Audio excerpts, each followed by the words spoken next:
The fourth thing we relearned when we did an experiment with some people off the street was that we already knew this, was that people can't get their hands on things. We had to, even though it's very inviting to please not touch anything in as much as you can, because it is an artifact. We're trying our very best to preserve it exactly as it was when it was being used in training. So I'm going to demonstrate how to get in here. Okay. Basically, you get up here, sit down your bottom, turn yourself around. Oh, that sounds good. There is a chin-up bar. Okay. In case you need it. There is a rather unusual thing down here at your feet. It kind of makes it a little bit hard to put your feet down immediately. Okay. So if you need to use the chin-up bar, fine, but it's not necessary. Okay. After you, Jimbo.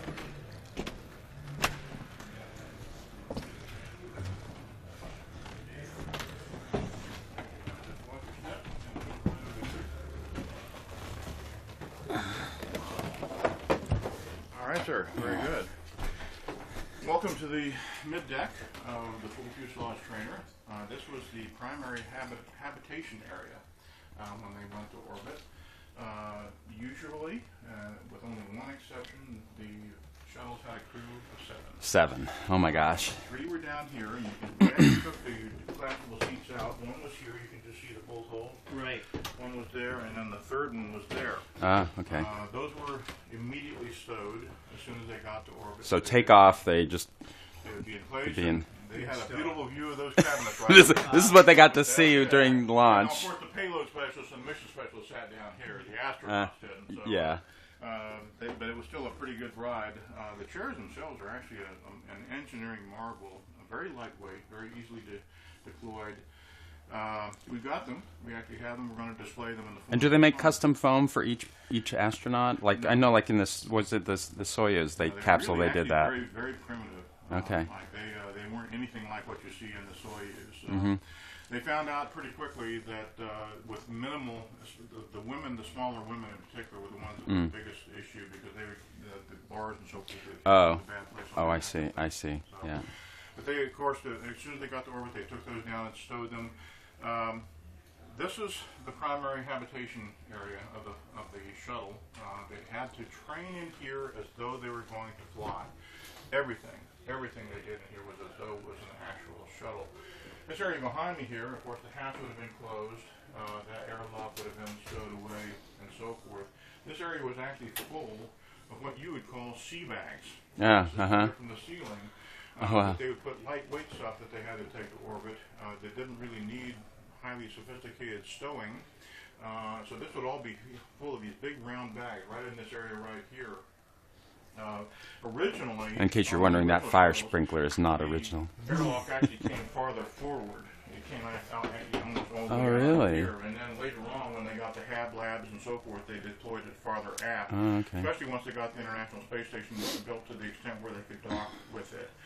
Think of the shuttle as your body, with your head being the nose, the base of your spine being the docking station.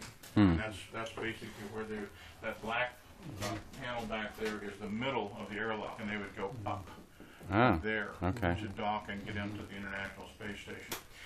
A lot of people ask us about sleeping accommodations, even though they did have 2 of these rather collapsible bunks or sleeping bags over here. Truth is, they very rarely ever actually used them. They could Velcro themselves into it, but once they got into orbit, of course, being in a weightless environment, they could basically sleep anywhere they wanted to, just to get out of the way of their fellow astronauts and crew members. So they would use the Velcro tie-downs that you see all over the place. Any flat surface, any recess where they could sleep and be comfortable, because it was really not much of a challenge for them. You'll notice right away a very large and abundant use of Velcro. Yeah. The blue Velcro ships, which are all over the place. Wow, yeah. Was NASA official blue Velcro. And it was used for anything specific to the shuttle itself or the mission. Okay? And we've populated some of them. We actually have all of the appropriate things in our collection, but we've only just put a few of them out here just to give you an idea just how busy this Oh my was gosh. here. Each crew member had to know where every single thing was at. They had to know what its function was and how to be able to retrieve it in the dark. Okay? Oh, wow. So these things were widely used. And also you'll see yellow Velcro occasionally.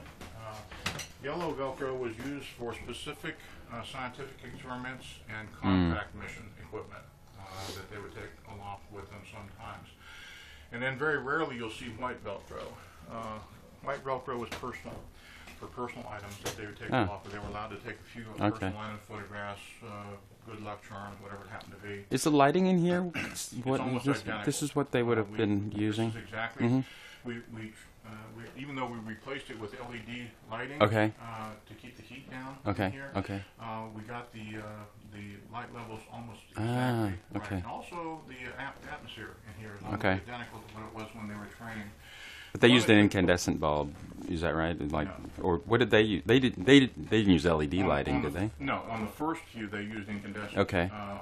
Then they later on started moving to less heat. Oh, really? Emitting, Okay. light sources Okay. because that was the one concern that they had was it got so warm in here. They were using the treadmill and so forth. Oh, okay. Once they got to orbit, they took their space boots off and stowed them, and they wore the blue jumpsuits Yeah, that right, you see all right. the time. The one concession they made to authenticity with this arm up here, could be moved back and forth.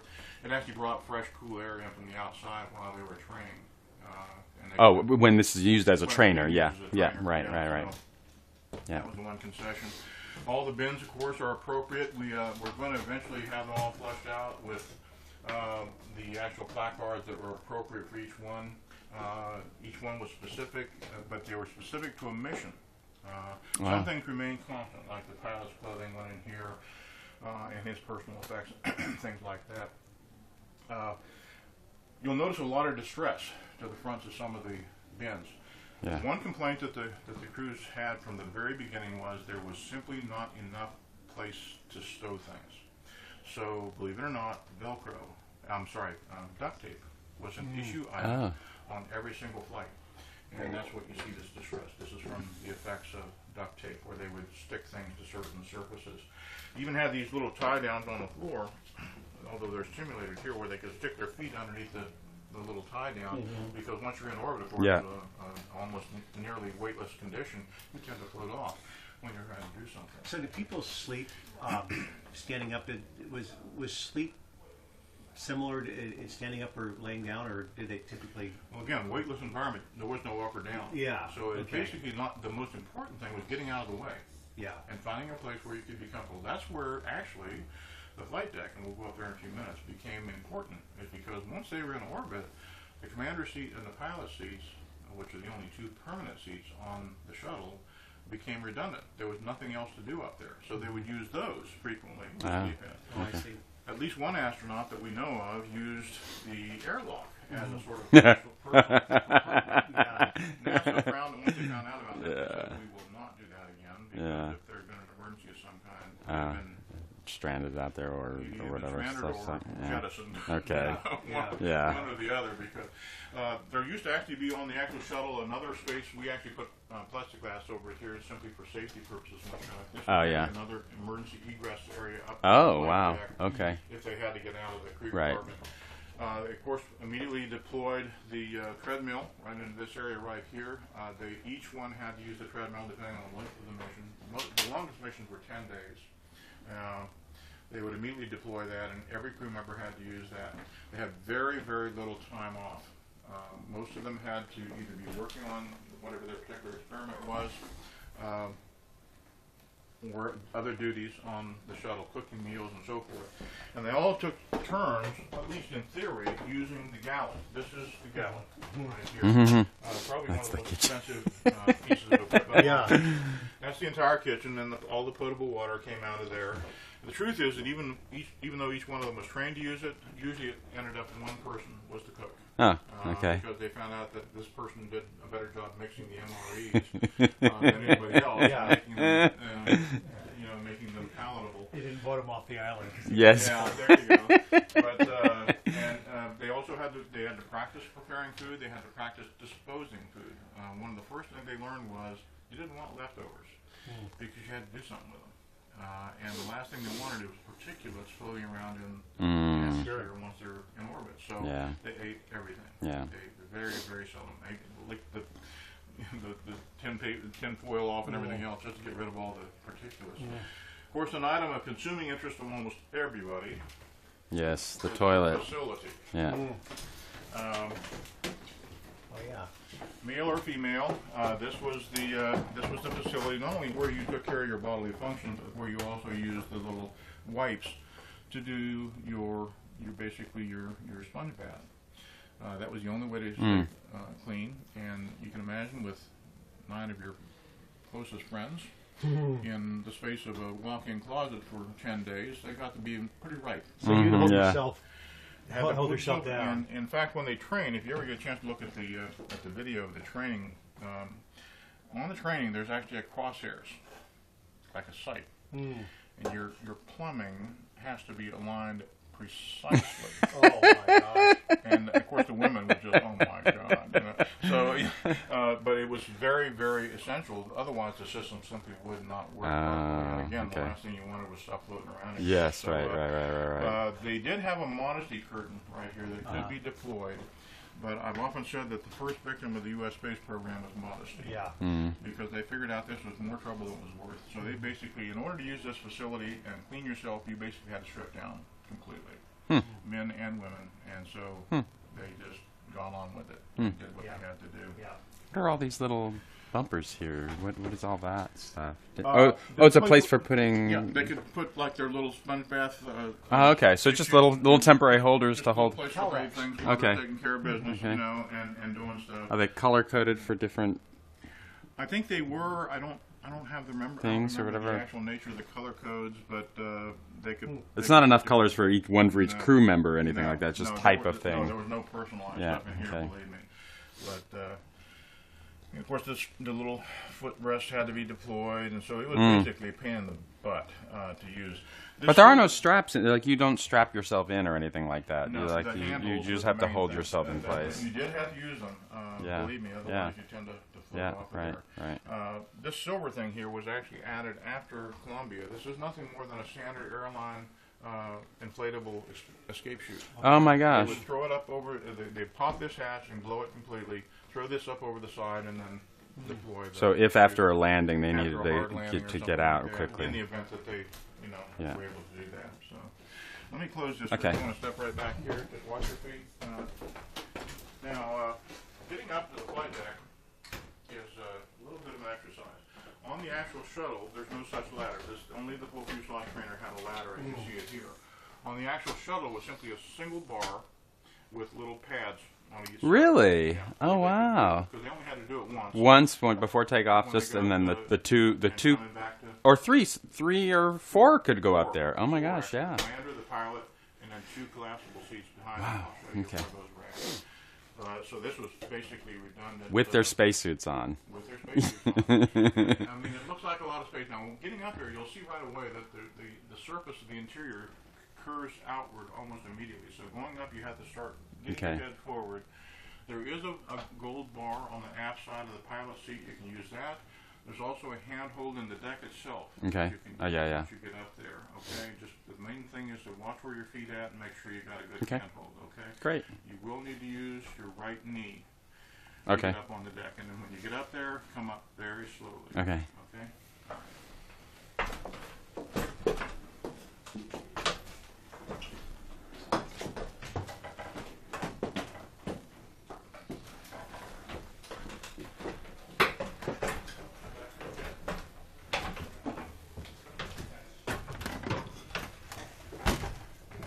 Very slowly. Toward the back side here is good.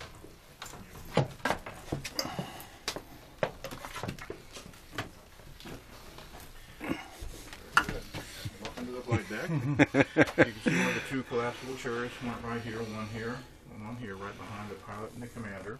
And this would have been open That on was this open, on the yeah, shuttle. That was open. And with basically an auxiliary escape area. Or an inter-off. Of course, this wasn't called a ladder; it was called an inter-bay access device. But one of the reasons we like this, and by the way, this is the only place on the planet that you can do this. The actual shuttles that have been retired to various museums have basically been gutted. Oh, really? They don't have anything in it. The only exception is Oh my gosh. And why were they gutted? NASA wanted to scavenge the equipment. Oh my gosh. And hopefully use it for other purposes. Wow. So they're basically gutted. The reason we like this one is because it's got the original analog configuration of the original shuttles, the way they were first built. And even though most of these are not functional, it's extremely faithful and high fidelity to the original. The only concession we've had to make in here is that the city of Tukwila did require us to put in a fire suppression system and heat sensors, but we used existing holes. We did not drill any new holes. It was very important to us that we maintain the integrity of the artifact. Once they got to orbit, of course, these seats became redundant, and basically, when they wanted to relax or had just a little bit of off-duty time or take photographs, they'd sit in these seats, Wow. and just get out of the way. Okay. Most of the attention then shifted back this direction. This is the joystick that was used to orient the shuttle itself using the thrusters to the International Space Station. And if you look out here, you can just see the hatch where they would connect with the three triangular devices that would link with and shuttle with the International Space Station. And usually one very highly qualified person would use this and do that docking procedure. It was very, very slow, very painstaking. Had to get it right. So these were used almost entirely for that purpose. Then, of course, the Canadian arm down along your right side, actually the port side of the cargo bay, was controlled by this device. Oh, it's over there. Okay. With these two cameras. There were 4 cameras, one on either extremity of the aft end of the cargo bay, and then 2 on the forward end of the cargo bay, so that the person who was manipulating the Canadian arm could see where the load was going. Most of the loads had an actual inertial upper stage, IUS, identical to the one you see there. That's a Boeing built piece of equipment. Think of that as a space tugboat. Basically, they were used to deploy the loads once the Canadian arm got it clear of the cargo bay itself, and they would basically then project the load, whether it was a satellite or whatever, into orbit, in the appropriate orbit. Because a typical shuttle orbit is, what, 200 miles? Or how, well, do you remember how one high it is? astronaut told me there's no such thing as a typical orbit. Okay. Once they got the International Space Station built, of course, then there was a typical orbit. Okay. But it really varied depending on the necessity of the load. If it was one of the Corona... spy satellite. It could go to a certain higher orbit. Okay. So he said there was no such thing as a typical, but only once they got the ISS built, then there was obviously a destination. Right. That they would be going to. But that could bring something to like geosynchronous orbit or something like that, much higher.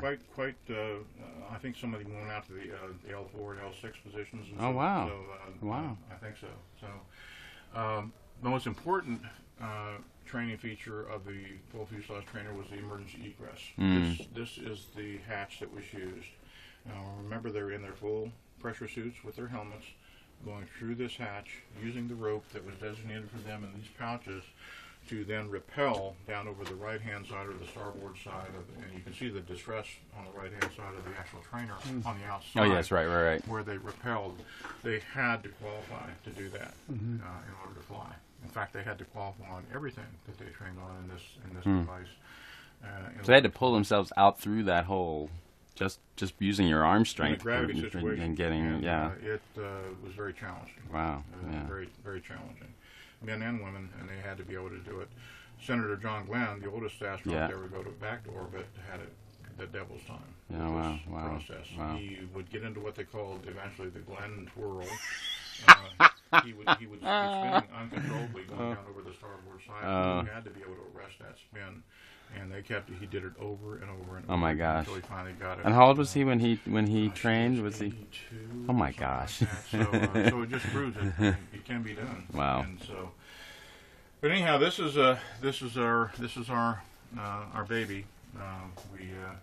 We're very proud of the fact that we're able to allow access. We want to continue to do so. But as I think you can see, it's limited. Yeah, very limited. We have to be able to traverse this ladder. When we first opened, as I said, we had 48 people. We gave a sort of a lottery chance to come in, and we learned a couple of things that we already knew. One was that people can't keep their hands off of things. But we also learned that you have to have a command of English language. You have to be able to avoid having any sense of claustrophobia, and you have to be able to negotiate this ladder. This is the most important thing. right, This one right. scares me to death. We had one fellow that went down really Oh. hard. He missed his set. He went down really hard. Ooh. Scared the Yeah, life out of me. yeah. So we did have the first responders from City of Tukwila come up here and do special emergency egress training. Because, one of the things we live in fear is of an older person getting up here and having Oh, a life and getting defense. There's only one stuck way up out. there, right? That's Yeah, it, right. there.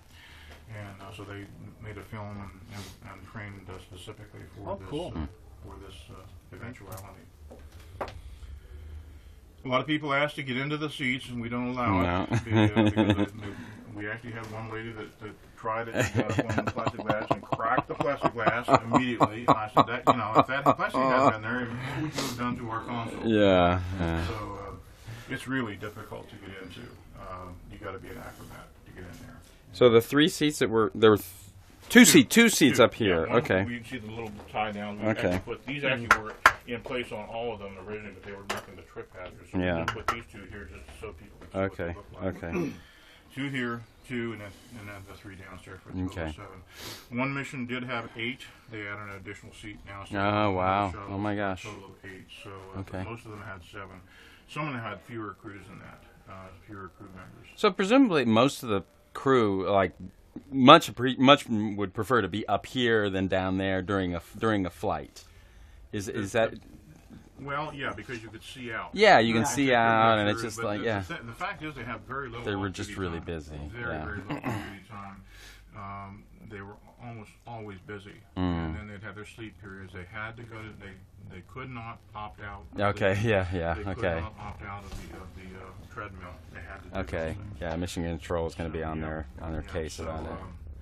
But they would usually use these 2 seats to relax. Right. And this would have been pointed toward the Earth then, typically. Is that right? Or it's like when they had? Again, you're basically going to the ISS. Oh, when they're on at the ISS, spine, right? So Oh. it was basically vertical. Depending on the orientation of okay. the space shuttle, or of the International Space okay. Station, depending on it was So like basically nose vertical. down toward the Earth, or It would depend on how how the ISS was positioned relative to the sun and so forth. okay, Uh, okay. So it varied from. You'll see a lot of pictures of it, basically with the ISS here and the shuttle pointed up, what looks to be up, Oh, okay, but sometimes it would Interesting. actually be down. okay, Uh-huh. okay. So just the human anatomy in a weightless environment, what I mean, obviously we use gravity to get our blood down to our feet. How Sure. is it? Just they just adapt? Is that something, or how do you train for that? Pre-mission physical training, they would spend a lot of time in the neutral buoyancy facility, the NBL, down in Houston, to try to get the sense of the fact that you had to do movements with your bowels and other things that you wouldn't normally do in order to make things happen. And they told them, hey, we can't show you how to do it. You're going to have to figure it out. But you have to know how to do this in order to function up there, because otherwise the last thing you want is to get constipated for 10 days and not take care of your elimination processes. Right. Do you mind if we stop? I need to go to the bathroom. Yeah. And but God help you if you had claustrophobia or got air sick or motion sickness, because there was no way out. You had to be able to deal with it, and some did. Some of them did have motion sickness. And, I heard motion sickness was very common. I thought like a pretty high percentage of people would get motion sick. Rebelled against Yeah. your inner ear and all those Like the things. first 24 hours, some of them you Some just of them like got checked over it, out. but it's just like going to sea. You think you got sea legs, and you get up there and you find out, oh my God. And the worst thing was that a lot of them would find, especially was watching the Earth. Oh really? You know, Oh, they'd funny. look up and almost immediately they would fall back into that momentary disorientation. The movement is what did it. So. Now getting down here is you basically have to sit down here Yeah, because you've got on to. this lip Okay. with your shoulder up against here. All right. And then the most important thing is find your footing with your right foot first. And grab hold that this, bar. And then swing around like that All right. to the next step. Okay. And Okay. then watching your head behind you here.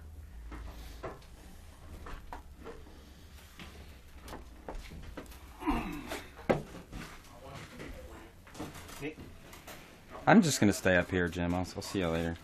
Okay.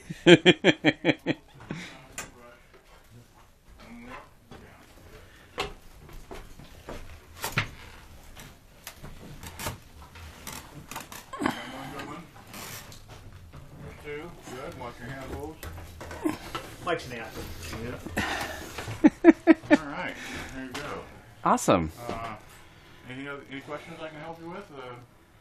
No, that's very cool. I think you know this is the only place on the planet you can do this. Yeah. So if they were going on a spacewalk, say, from here, then they would get all suited up in here. And then whoever was going out would then transition in through here, The controls were and then they'd close this hatch. Yeah, the controls were pretty simple, really. And they'd get in, you see some of the buttons there on the right. Oh, on the inside, yeah, right. And they'd get in there, and then they'd close the hatch. Then they'd get in there, some more controls inside there. And then, depending on whether they were going back into the cargo bay or up, out, they would. But to me, like, it looks like there's 3 separate sections here.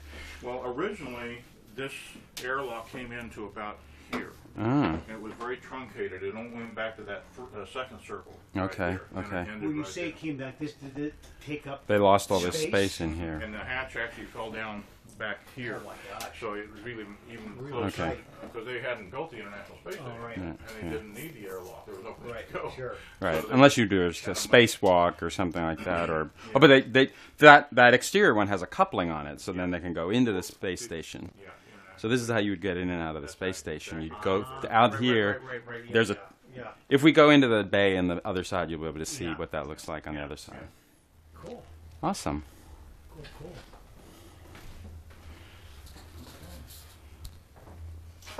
The fourth thing we relearned when we did an experiment with some people off the street was that we already knew this, was that people can't get their hands on things. We have to, even though it's very inviting to please not touch anything in as much as you can, because it is an artifact. We're trying our very best to preserve it exactly as it was when it was being used in training. So I'm going to demonstrate how to get in here. Okay.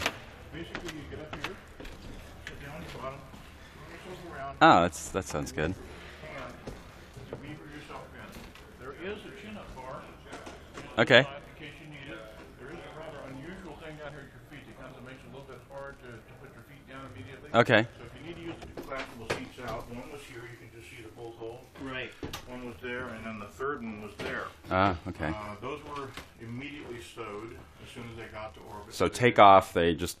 They would be in place. Be in. They had a beautiful view of those cabinets right This is what they got to see during Now, launch. of course, the payload specialist and the mission specialist sat down here. The astronauts didn't. So, Yeah. but it was still a pretty good ride. The chairs themselves are actually an engineering marvel. Very lightweight, very easily deployed. We've got them. We actually have them. We're going to display them in the. And do they make custom foam for each astronaut? Like I know, like in this, was it the Soyuz? They capsule. Really They did that. Very, very chill for flying, but not necessary. Okay. After you, Jimbo.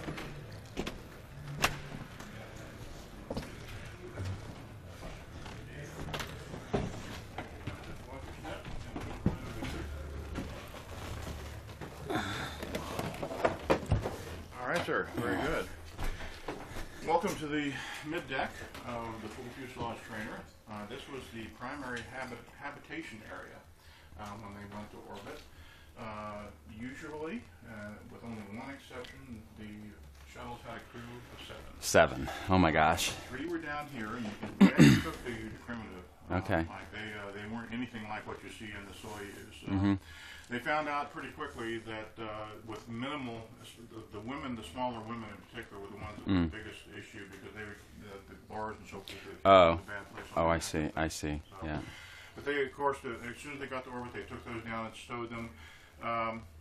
This is the primary habitation area of the shuttle.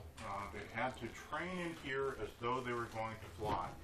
Everything they did in here was as though it was an actual shuttle. This area behind me here, of course, the hatch would have been closed. That airlock would have been stowed away, and so forth. This area was actually full of what you would call sea bags. Yeah. From the ceiling. Oh, wow. They would put lightweight stuff that they had to take to orbit. They didn't really need highly sophisticated stowing. So this would all be full of these big round bags right in this area right here. Originally, In case you're wondering, that fire sprinkler is not original. The airlock actually came farther forward. It came out almost all the way out really? here. And then later on, when they got the HAB labs labs and so forth, they deployed it farther aft. Oh, okay. Especially once they got the International Space Station built to the extent where they could dock with it. Think of the shuttle as your body with your head being the nose, the base of your spine being the docking station.